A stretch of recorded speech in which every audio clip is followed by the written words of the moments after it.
Il y a aussi les trains qui ont fait du surplace. Fanny Wegscheider, à 7h30 ce matin, le trafic a été interrompu entre Évreux et la gare de Paris-Saint-Lazare dans les deux sens. Oui, c'est la conséquence d'une nuit de galère pour de nombreux passagers de plusieurs trains entre la Normandie et Paris. Cette nuit, vous allez voir, avec toute une série d'événements qui se sont produits pour notamment les premiers passagers du train 3348 qui est parti hier soir de Caen et qui devait arriver à Paris 2 heures après normalement, mais qui a été stoppé ici à Rumilly-la-Putenay aux alentours de 20h30. Pourquoi ? Parce qu'il y a eu des chutes d'arbres à cause de cette tempête qui ont coupé l'électricité. Donc coupure d'électricité. Pendant 3 heures, le train est resté sur place. Il a pu repartir donc à 23 heures.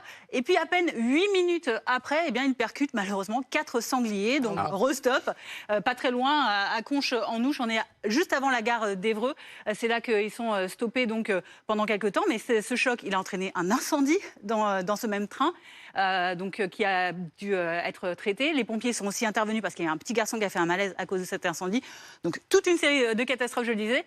Résultat, ces passagers, les 400 passagers de ce train ont été transportés sur un autre train qui n'est reparti que vers 3 heures du matin pour arriver à Paris à 5 heures. Ils ont mis plus de 7 heures finalement de retard pour rejoindre la gare Saint-Lazare. Beaucoup plus pour d'autres trains puisque ça a entraîné une réaction en chaîne. Il y a eu 5 trains qui ont été impactés derrière, évidemment. Donc les passagers qui sont très déçus ce matin. Ils ont notamment parlé d'un manque aussi de nourriture, d'informations. Je vous propose d'écouter Florilège ce matin en gare Saint-Lazare.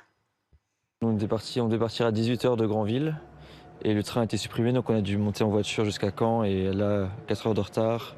Puis après l'électricité, les sangliers, donc on n'était pas... C'était long. Très saoulé du périple. Le train annulé, pas beaucoup d'explications, juste on arrive à 5h du mat, le lendemain c'est taf ou école.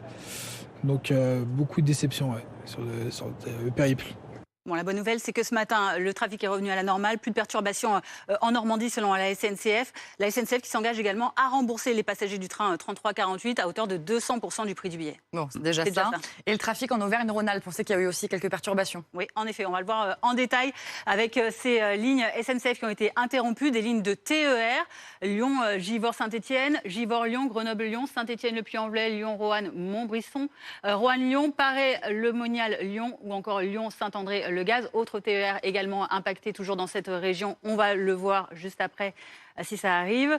Normalement, ça va arriver. Il y a un petit délai, mais ça arrive. Le Puy-en-Velay, Saint-Étienne, Lyon, Paul, Saint-Assin, Lausanne, Brignais, Lyon, Saint-Étienne, Le Puy-en-Velay ou encore Lyon, Roanne, Clermont. La SNCF qui a parlé de 3 départements impactés par ces interruptions de circulation. Il y a l'Allier, il y a le Puy-de-Dôme également. Regardez avec ces trains au départ de Clermont également, donc Clermont-Lyon, Clermont-Nevers, Clermont-Puy-en-Velay, Clermont-Langogne. D'autres trains également au départ de Lyon et à destination d'autres gares comme celle de Aurillac, Thiers, Montluçon ou encore Volvic. Alors ça, ce sont les TER, mais il y a également, selon le communiqué de la SNCF, d'autres types de trains qui ont été impactés et d'autres lignes. On va le voir dans cette citation qui va arriver elle aussi.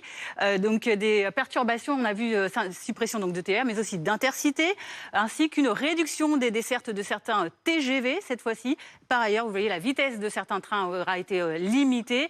Alors la SNCF qui invite les passagers à consulter régulièrement le site TER ou une application de mobilité pour vérifier la circulation des trains et être prudent lors des déplacements. Merci Fanny pour ce coin très